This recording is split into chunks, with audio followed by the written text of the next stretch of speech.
नमस्कार विद्यार्थी मित्रांनो, क्रिएटिव्ह मॅथ्स मराठी या आपल्या लाडक्या यूट्यूब चॅनलमध्ये पुन्हा एकदा तुमच्या सगळ्यांचं सहर्ष स्वागत आहे। आज आपण चर्चा करतोय इयत्ता 10वी गणित भाग 2 वरती आणि 2 मधलं तिसरं प्रकरण ज्याचं नाव आहे वर्तुळ। वर्तुळावर आज आपण चर्चा करूयात आणि वर्तुळामधला सराव संच 3.1 आज आपण पाहूयात। 3.1 बघण्याच्या अगोदर एक रिक्वेस्ट मित्रांनो, जर तुम्ही आपल्या यूट्यूब चॅनलवर नवीन असाल आणि अजूनपर्यंत आपला चॅनल सबस्क्राइब नसेल केला तर आत्ताच आपला चॅनल सबस्क्राइब करा आणि त्या बाजूला असलेलं बेलचं बटन सुद्धा दाबा, जेणेकरून मी अपलोड केलेल्या प्रत्येक नवीन व्हिडिओची नोटिफिकेशन सगळ्यात अगोदर तुमच्यापर्यंत पोहोचेल। जाऊयात पुढे बघा। या ठिकाणी जर आपण बघितलं सराव संच 3.1 समजून घ्यायचा असेल तर त्याच्या अगोदर काही महत्त्वाच्या संकल्पना समजून घेणं गरजेचं आहे। महत्त्वाच्या कन्सेप्ट किंवा महत्त्वाची प्रमेय या प्रकरणामध्ये आहेत तर ती आपल्याला बघणं गरजेचं आहे। दोन गोष्टी आता मी प्रमेय डिटेलमध्ये सांगत नाही, फक्त काही कन्सेप्ट जे आहेत त्यावरती आपण चर्चा करूयात। बघा, एक ही कन्सेप्ट माहिती पाहिजे, त्रिज्या स्पर्शिका प्रमेय आपल्याला माहिती पाहिजे। हे प्रमेय काय की जर एखादी स्पर्शिका असेल, ओके, एखादी स्पर्शिका असेल आणि त्या स्पर्शिकेचा स्पर्शबिंदू आणि केंद्रबिंदू यांना जोडणारी जी काही त्रिज्या असते ती त्रिज्या या स्पर्शिकेला लंब असते। म्हणजे इथं किती मापाचा कोन होतो? 90 मापाचा कोन होतो। मग इथं 90 मापाचा कोन तयार झाला आणि इथं जर मी CB ला जोडलं तर काटकोन त्रिकोण तयार होईल। मग इथं पायथागोरसचा प्रमेय वापरून इथं 3 दिला असेल, इथं 4 दिला असेल तर मी BC काढू शकतो पायथागोरसचा प्रमेय वापरून। ओके, फक्त कन्सेप्ट लक्षात ठेवायची, या ठिकाणी इथं 90 मापाचा आपला कोन तयार होतो। ठीक आहे, ही एक कन्सेप्ट आहे। दुसरी कन्सेप्ट आहे स्पर्शिका खंडाचे प्रमेय, म्हणजे स्पर्शिका खंडाचा गुणधर्म। स्पर्शिका खंड म्हणजे काय? बघा, वर्तुळावर जर एखादा बिंदू असेल, इथं जर आपण बघितलं वर्तुळावरचा A बिंदू आहे तर त्या बिंदूतून आपण वर्तुळाला एकच स्पर्शिका काढू शकतो। परंतु वर्तुळाच्या बाहेर जर बिंदू असेल तर त्याला आपण 2 स्पर्शिका काढतो। बघा, ही एक स्पर्शिका आहे RM आणि ही दुसरी स्पर्शिका आहे RN, म्हणजे वर्तुळाच्या बाहेरच्या बिंदूतून आपण वर्तुळाला 2 स्पर्शिका काढतो। आता या 2 स्पर्शिकेमध्ये R पासून M पर्यंतचं जे अंतर आहे आणि R पासून N पर्यंतचं जे अंतर आहे हे पुढचं नाही पकडायचं। R पासून N पर्यंत आणि R पासून M पर्यंतचं जे अंतर आहे त्याला आपण स्पर्शिका खंड म्हणतो आणि या दोन्ही स्पर्शिका खंडांची लांबी सारखी असते। हा जर का 5 सेंटीमीटरचा असेल स्पर्शिका खंड तर हा स्पर्शिका खंड सुद्धा 5 सेंटीमीटरचाच असणार आहे। ठीक आहे, तर या 2 महत्त्वाच्या कन्सेप्ट आहेत त्या आपल्याला समजणं खूप गरजेचं आहे। या 2 कन्सेप्टच्या आधारावरच पुढचा संपूर्ण सराव संच आहे। तर आता पहिलं गणित या ठिकाणी आपण बघूया टप्प्याटप्प्याने। बघा, इथं काय दिलंय, सोबतच्या आकृतीत केंद्र C असलेल्या वर्तुळाची त्रिज्या 6 सेमी आहे। या वर्तुळाची त्रिज्या जी आहे, आता रेडियस आपण म्हणू, त्रिज्या जी आहे ती किती बाबा? 6 सेंटीमीटर आपल्याला वर्तुळाची त्रिज्या या ठिकाणी दिलेली आहे। ओके, पुढे दिले रेषा AB या वर्तुळाला कुठल्या बिंदूमध्ये A बिंदूमध्ये स्पर्श करते? तर खालील प्रश्नांची उत्तरं द्या। पहिला प्रश्न, कोन CAB चे माप काढ, किती अंश असेल? बघा, CAB हा जो कोन CAB, आता मग समजा मी इथं CA ला जोडलं, आता हे किती बाबा? 6 सेंटीमीटर आपल्याला दिले त्रिज्या। CA ला जर जोडलं तर इथं किती मापाचा कोन होतो? 90 मापाचा, कारण त्रिज्या स्पर्शिका प्रमेय। म्हणजे इथं विचारलंय CAB किती मापाचा? तर 90 मापाचा। तर आपण लिहिताना काय लिहायचं? पहिला बाबा आकृतीत, आपण असं म्हणू बाबा, आकृतीत आपल्याकडे काय बाबा?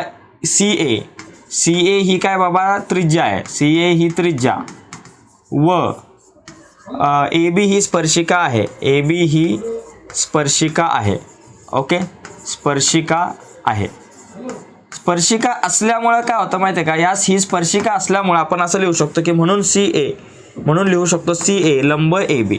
हे का लंब असतो? कारण स्पर्शिका त्रिज्या प्रमेय किंवा त्रिज्या स्पर्शिका प्रमेय, त्रिज्या स्पर्शिका प्रमेय असं आपण या ठिकाणी म्हणू शकतो। त्रिज्या स्पर्शिका प्रमेय, त्रिज्या स्पर्शिका प्रमेय झालं, या ठिकाणी लिहिलं त्रिज्या स्पर्शिका प्रमेय। म्हणून आपल्याला म्हणता येईल की बाबा कोन CAB चं माप 90 अंश असणार आहे। हा लंब असतो म्हणजे तिथं किती मापाचा कोन होतो?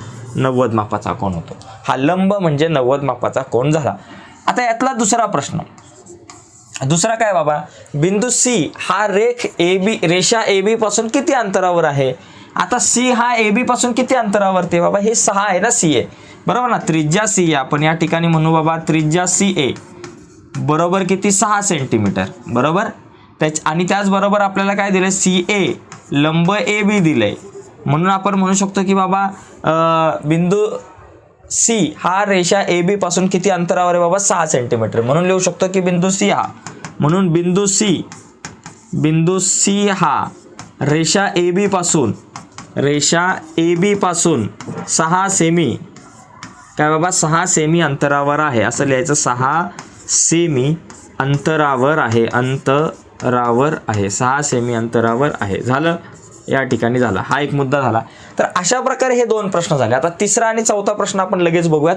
तत्पूर्वी याचा स्क्रीनशॉट हवा असेल तर तुम्ही घेऊ शकता. आता बघूयात तिसरा चौथा प्रश्न. ठीक आहे, बघा तिसरा आणि चौथ्या प्रश्नात काय बाबा, तिसरा प्रश्न बघूयात आपण. पहिला तिसरा प्रश्न, यात काय दिले, जर डिस्टन्स ऑफ ए बी जर का आपल्याकडे 6 सेंटीमीटर आहे, तर आपल्याला या ठिकाणी डिस्टन्स ऑफ बी सी या ठिकाणी आपल्याला काढायचं आहे.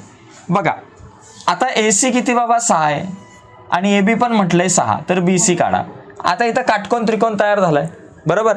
मग आपण म्हणू बाबा, म्हणून काटकोन त्रिकोण, हा काटकोन त्रिकोण तयार झालाय. काटकोन त्रिकोण CAB मध्ये इथं लिहू शकतो पायथागोरसच्या प्रमेयानुसार, पायथागोरसच्या प्रमेयानुसार, बरं का, पायथागोरसच्या प्रमेयानुसार आपल्याला म्हणता येईल की BCचा वर्ग काय येतं बाबा, BCचा वर्ग बरोबर ABचा वर्ग अधिक ACचा वर्ग, बरोबर ना. BCचा वर्ग बरोबर AB वर्ग अधिक AC वर्ग. पायथागोरसचा प्रमेय काय, कर्ण वर्ग बरोबर बाजू वर्ग अधिक बाजू वर्ग. मग या ठिकाणी BC किती दिले, कुठे गेला बाबा, मला BC काढायचं आहे. AB किती आहे 6, 6चा वर्ग. AC किती 6 आहे, 6चा वर्ग. ठीक आहे, आता या 6चा वर्ग 36 अधिक या 6चा वर्ग पण 36, म्हणून BCचा वर्ग बरोबर काय झाला बाबा, म्हणून BCचा वर्ग बरोबर 36 अधिक 36 झाले 72. मग आता मला BC काढायचं आहे. BC बरोबर 72 म्हणजे वर्गमुळात 72चं वर्गमूळ. मग याला आपण म्हणू शकतो 72चं वर्गमूळ जे लिहित असताना आपण असं लिहू शकतो 36 दुने 72. आता 36चे बाहेर काढू आपण, 36 आहे त्याचं वर्गमूळ 6, म्हणून बाहेर आले 6 वर्गमुळात 2, म्हणजे आपलं BC किती आलं बाबा, 6 वर्गमुळात 2 BC आलं. संपला विषय. एकदम सिंपल प्रश्न आहे मित्रांनो. हा जर 6 असेल, हा 6 असेल, तर BC आपल्याकडं या ठिकाणी येईल 6 वर्गमुळात 2. ठीक आहे, आता यानंतर कोण ABCचे माप, ABC हा जो कोण आहे याचं माप किती असणार आहे बाबा. आता हा 90 मापाचा कोण आहे आणि या 2 बाजू आपल्याकडे एकरूप आहेत, म्हणजे हा समद्विभुज काटकोन त्रिकोण आहे. मग आता याच्यामध्ये जर आपण विचार केला तर याचं उत्तर तुम्ही 2 प्रकारे लिहू शकता. समद्विभुज काटकोन त्रिकोणामध्ये एक जर कोण बाबा 90 अंशाचा असतो, तर उरलेले जे लघु कोण आहेत ते 45 मापाचे असतात, असं आपण लिहू शकतो. परंतु आपण काय करू, जरा थोडंसं डिटेलमध्ये लिहिण्याचा प्रयत्न करूयात. बाबा त्रिकोण ABC मध्ये बरोबर आपल्याला काय दिलं बाबा, AB बरोबर AC, AB आणि AC एकरूप आहे, म्हणून आपण म्हणू शकतो कोण C बरोबर कोण B बरोबर, याला आपण X म्हणू. कोण C आणि B एकरूप आहे त्याला आपण X म्हणू. आता त्रिकोणाच्या 3 कोणांच्या मापांची बेरीज किती असते, 180 अंश असते, म्हणून कोण A अधिक कोण B अधिक कोण C बरोबर किती बाबा 180 अंश. A चं माप किती 90, B किती बाबा X अधिक C किती X बरोबर 180 अंश. आता बघा X आणि X किती X झाले 2X, 180 आपल्या जाग्यावर, 90 अधिक पलीकडे गेले वजा 90, 2X बरोबर 180 मधून 90 गेले, किती राहिले बाबा 90 राहिले. आता इथं मी कॅल्क्युलेशन करतो बाबा, एवढ्या बॉक्समध्ये आपण करू, इथं करू, जरा जागा कमी असल्यामुळे, किंवा या ठिकाणी आपण इथं करू, आपल्याला काय इकडे वरती घेऊ. बघा 2X, X बरोबर आपण असं करू बाबा, 90 आपल्या जाग्यावर 2 गुणिले इकडे आले भागिले, म्हणून X बरोबर किती 90च्या निम्मे 45 अंश. आणि कोण X म्हणजे काय बाबा, तुमचा B असतो आणि C असतो. Bचं नाव काय बाबा, कोण B बरोबर किती बाबा तुमचा 45 अंश. आणि आपल्याला काय करायचं, याच Bचं माप म्हणजे ABCचं म्हणजे Bचं माप, B म्हणजेच कोण ABC बरोबर किती 45 अंश. तर इतका सोपा प्रश्न आहे. अशा प्रकारे आपल्याला या प्रश्नाच्या उत्तराकडे जाता येईल. ठीक आहे, याचा स्क्रीनशॉट घेऊ शकता. आता आपण दुसरा प्रश्न बघूयात. तर अशा प्रकारे मित्रांनो हा प्रश्न झाला. आता दुसऱ्या प्रश्नाकडे आपण आपली गाडी वळवूयात. दुसरा प्रश्न पण सोपा आहे. बघा यात काय दिले, बघा बऱ्याच गोष्टी आहेत. पहिला पॉईंट इथं दिलं OR बरोबर 10. शेजारील आकृतीत केंद्र O असलेल्या वर्तुळाच्या बाह्य भागातील R या बिंदूपासून काढलेले RM आणि RN हे स्पर्शिकाखंड वर्तुळाला M आणि N बिंदूमध्ये स्पर्श करतात. OR जर 10 सेंटीमीटर असेल, OR किती बाबा आपल्याला दिले, OR हा OR दिलाय 10 सेंटीमीटर आणि वर्तुळाची जी काही त्रिज्या आहे ती आपल्याला किती दिली बाबा 5 सेंटीमीटर दिली. ही 5 सेंटीमीटर आणि ही पण 5 सेंटीमीटर असणार आहे. तर आपल्याला विचारलंय प्रत्येक स्पर्शिका खंडाची लांबी काढा. आता MR आणि NR या प्रत्येक स्पर्शिका खंडाची लांबी. दुसरा कोण MRO चे माप काढा. MR आणि O, MRO म्हणजे हा जो कोण आहे त्याचं माप काढायचं आणि त्याच्यानंतर MRNचं माप काढायचं. MRN म्हणजे हा जो कोण आहे त्याचं आपल्याला माप काढायचं. ठीक आहे, पहिला आपण टप्प्याटप्प्याने जाऊ. पहिला आपण MR काढूयात. बरोबर, आता आपण जर इथं विचार केला आकृतीत आकृतीमध्ये आपण जर विचार केला तर हा जो कोन एम आहे तो किती मापाचा असणार आहे? 90 मापाचा. आणि एन पण 90 मापाचा, कारण स्पर्शिका त्रिज्या प्रमेय. कोन एम बरोबर कोन एन बरोबर 90 अंश. इथं लिहायचं त्रिज्या स्पर्शिका प्रमेय, वाटलंच तर लिहा त्रिज्या स्पर्शिका प्रमेय. स्पर्शिका प्रमेय, त्रिज्या स्पर्शिका प्रमेय आपल्याला या ठिकाणी म्हणता येईल. ठीक आहे, प्रमेय झालं, लिहिलं. त्याच्यानंतर आता आपण म्हणू शकतो की बाबा काटकोन त्रिकोण ओ एम आर मध्ये पायथागोरसच्या प्रमेयानुसार कर्ण दिला, एक बाजू दिले, दुसरी बाजू काढायचे. बरोबर, म्हणून काटकोन त्रिकोण ओ एम आर मध्ये बाबा पायथागोरसच्या प्रमेयानुसार ओ एम आर मध्ये पायथागोरसच्या प्रमेयानुसार असं वाक्य लिहा. मी लिहित नाही आता कारण जागा जरा जास्तच कमी आहे आपल्याकडे. यामध्ये आपण जर बघितलं तर ओ एम बघा ओ आरचा वर्ग बरोबर ओ एम वर्ग अधिक एम आर वर्ग. ओ एमचा वर्ग अधिक एम आरचा वर्ग. ओ आर किती दिले? 10. 10चा वर्ग. ओ एम किती आहे बाबा? 5 आहे. 5चा वर्ग अधिक एम आर स्पर्शिका खंड काढायचा आहे.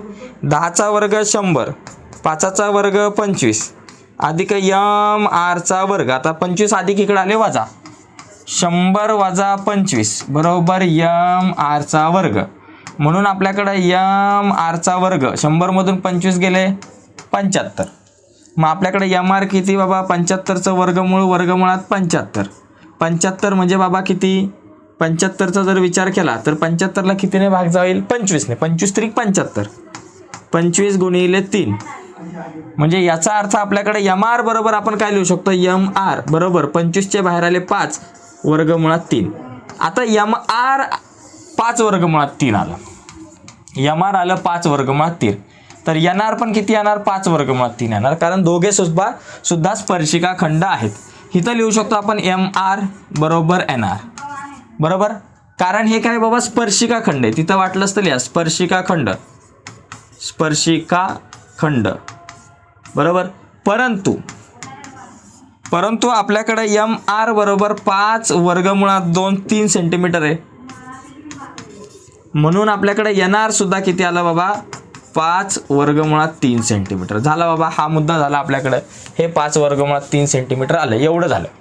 आता ह्या कोणाचं माप एम आर ओचं माप काढू. तत्पूर्वी आता तुम्हाला काय करायचं, हे सगळं याचा स्क्रीनशॉट घ्या, हे लिहून घ्या. मग आता आपण दुसऱ्या आणि तिसऱ्या प्रश्नाकडे जाऊया. ठीक आहे, येस. तर आता हे तुम्ही लिहिलं असेल, आता हे मी पुसतो. आता हे पुसून आपण पुढचा प्रश्न जाऊ. प्रत्येक प्रश्न आपल्यासाठी खूप इम्पॉर्टंट आहे. बघा दुसरा प्रश्न बघा. दुसरा प्रश्न पण खूप सोपा आहे. आपल्याला हे आले 5 वर्गमुळात 3 आल्या. दोन्ही सुद्धा स्पर्शिका खंड जे आहेत ते आपल्याला किती आले? 5 वर्गमुळात 3. 5 वर्गमुळात 3. आता हा जो कोन आहे याचं माप आपल्याला काढायचं आहे, एम आर ओचं. मग आपण काय म्हणू? काटकोन त्रिकोण ओ एम आरचा विचार करू. ओ एम आर मध्ये यात जर विचार केला ना, बघा काटकोन त्रिकोणामध्ये कर्ण कोण आहे? O R. आणि याच्यामध्ये ओ एम किती बाबा? एक बाजू आहे बरोबर ना. हा कर्ण आहे आणि ही एक बाजू आहे. आता हे कर्ण 10 सेमी आहे आणि ही बाजू 5 सेमी आहे. जर आपण विचार केला बाबा कर्ण, या ठिकाणी आपण म्हटलं कर्ण ओ एम ओ आर बरोबर 10 सेंटीमीटर आणि आपल्याकडे एक बाजू दिलेली आहे, बाजू ओ एम बरोबर 5 सेंटीमीटर बरोबर. आता इथं जर आपण विचार केला, ओ एम जी बाजू आहे ती निम्मी आहे कोणाच्या? कर्णाच्या. ओ एम बाजू जी आहे ती कर्णाच्या निम्मी आहे बरोबर ना. निम्मी आहे ना, कारण 5 ही 10च्या निम्मी आहे. म्हणजे ओ एम ही ओ आरच्या निम्मी आहे. मग ही कुठं असते? 30-60-90च्या प्रमेयात असते. 30-60-90च्या प्रमेयात 30 कोणासमोरची बाजू कर्णाच्या निम्मी असते. म्हणजे याचा अर्थ 30 कोणासमोरची बाजू कर्णाच्या निम्मी, म्हणजे ही जी आहे ना 30 अंश कोणासमोरची बाजू, म्हणजे हा कोण किती मापाचा झाला? 30 मापाचा झाला. म्हणून आपण म्हणू शकतो की बाबा 30 अंश 60 अंश 90 अंशच्या प्रमेयानुसार, 60 अंश 90 अंशच्या प्रमेयानुसार किंवा प्रमेयाच्या व्यत्यासानुसार, या प्रमेयानुसार आपण काय म्हणू शकतो की बाबा कोन एम आर ओ बरोबर किती बाबा? 30 अंश झाला. म्हणजे तो कोन एम आर ओ जो आहे तुमचा, हा किती झाला? 30 अंश झाला. मग आपण लिहू शकतो याचप्रमाणे आपण काय दाखवू शकतो की हा जो खालचा जो कोन आहे एन आर ओ, कोन एन आर ओ सुद्धा आपण काय दाखवू शकतो बाबा? 30 अंशाचा दाखवू शकतो. ठीक आहे, झाला. आता तिसरा प्रश्न आपल्याला काय विचारलाय, कोण MRN, MRN बघा MRN. आता हा वरचा आणि खालचा 30-30 मापाचा आपण म्हणतोय. मग MRN किती झाला, 30 अधिक 30 60 अंशाचा. फक्त लिहिताना काय लिहायचं की बाबा कोण MRO अधिक कोण MRO अधिक कोण NRO बरोबर 30 अंश अधिक 30 अंश. 30 अधिक 30 किती बाबा 60 अंश. संपला विषय. तर अशा प्रकारे हा 2 नंबरचा प्रश्न जो आहे तो आपण सोडवू शकतो. यानंतर आपण आता जाऊया तिसऱ्या प्रश्नाकडे. तिसरा प्रश्न सुद्धा सोपा आहे, सगळे प्रश्न असेच आहेत. आता तिसरा बघा, तिसरा प्रश्न जर आपण बघितला तर यात काय करायचं बघा, आपल्याला याच्यामध्ये दिलंय RM आणि RN हे इथं मध्ये राहिला एक O केंद्र असलेल्या वर्तुळाचे स्पर्शिका खंड आहेत. आता हे स्पर्शिका खंड म्हणजे हा आणि हा बाबा एकरूप असणार, हा कोण आणि हा कोण 90 मापाचा असणार, ही त्रिज्या आहे आणि ही त्रिज्या आहे आणि ही बाजू एकरूप आहे बरोबर. तर आपल्याला काय विचारलंय की तर OR हा जो OR जो आहे तो कोण MON, OR हा MRN म्हणजे MRN या कोणाचा आणि MON या कोणाचा दुभाजक आहे बरोबर. आता यांचा दुभाजक आहे हे जर दाखवायचं असेल तर हा कोण आणि हा कोण एकरूप दाखवावा लागेल आणि हा कोण आणि हा कोण एकरूप दाखवावा लागेल, तर बाबा हा दुभाजक होईल.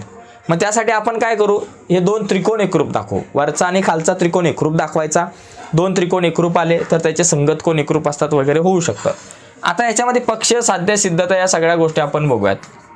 पक्ष आपल्याला लिहायचंय. या पक्षामध्ये काय लिहू शकतो आपण, MR व NR हे काय बाबा हे स्पर्शिका खंड आहेत. चला एवढं तर लिहून टाकू, हे स्पर्शिका खंड आहेत. ओके.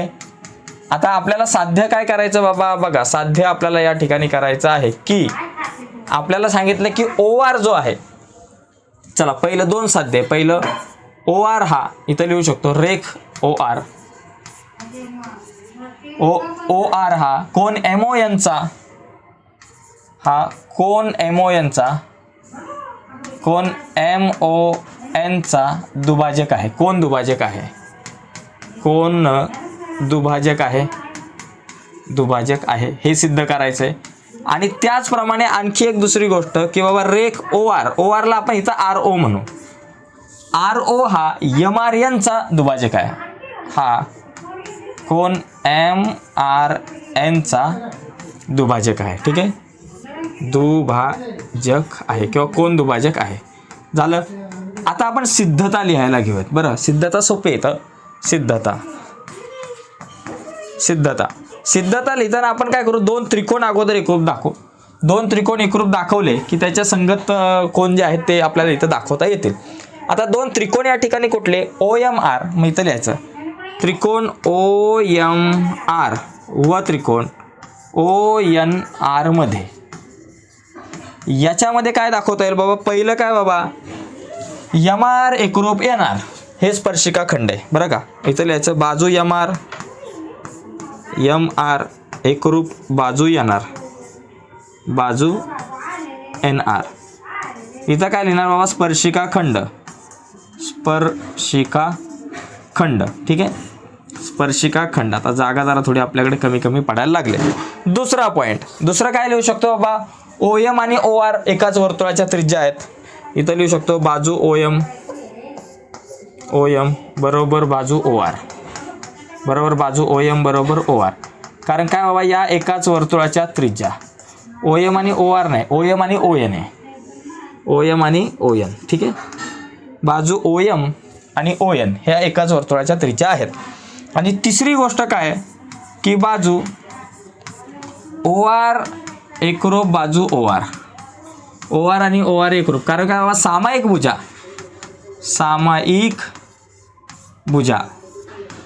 बघा, ही जी OR आहे ती दोघांमध्ये सामायिक भुजा. आता इथं जर आपण विचार केला या 2 त्रिकोणांमध्ये MR एकरूप NR ही एक बाजू, बरोबर OM एकरूप ON ही एक बाजूंची जोडी आणि OR एकरूप OR ही सामायिक भुजा ही एक बाजूंची जोडी. 3 बाजूंच्या जोड्या एकरूप आहे म्हणून हे 2 त्रिकोण जे आहेत ते एकरूप झाले. म्हणून आपण लिहू शकतो चौथा मुद्दा, म्हणून त्रिकोण OMR एकरूप त्रिकोण ONR. इथं कसोटी कुठली लिहू शकता तुम्ही, बाबा कसोटी. कारण 3 बाजूंच्या जोड्या तुम्ही एकरूप दाखवल्या. ठीक आहे.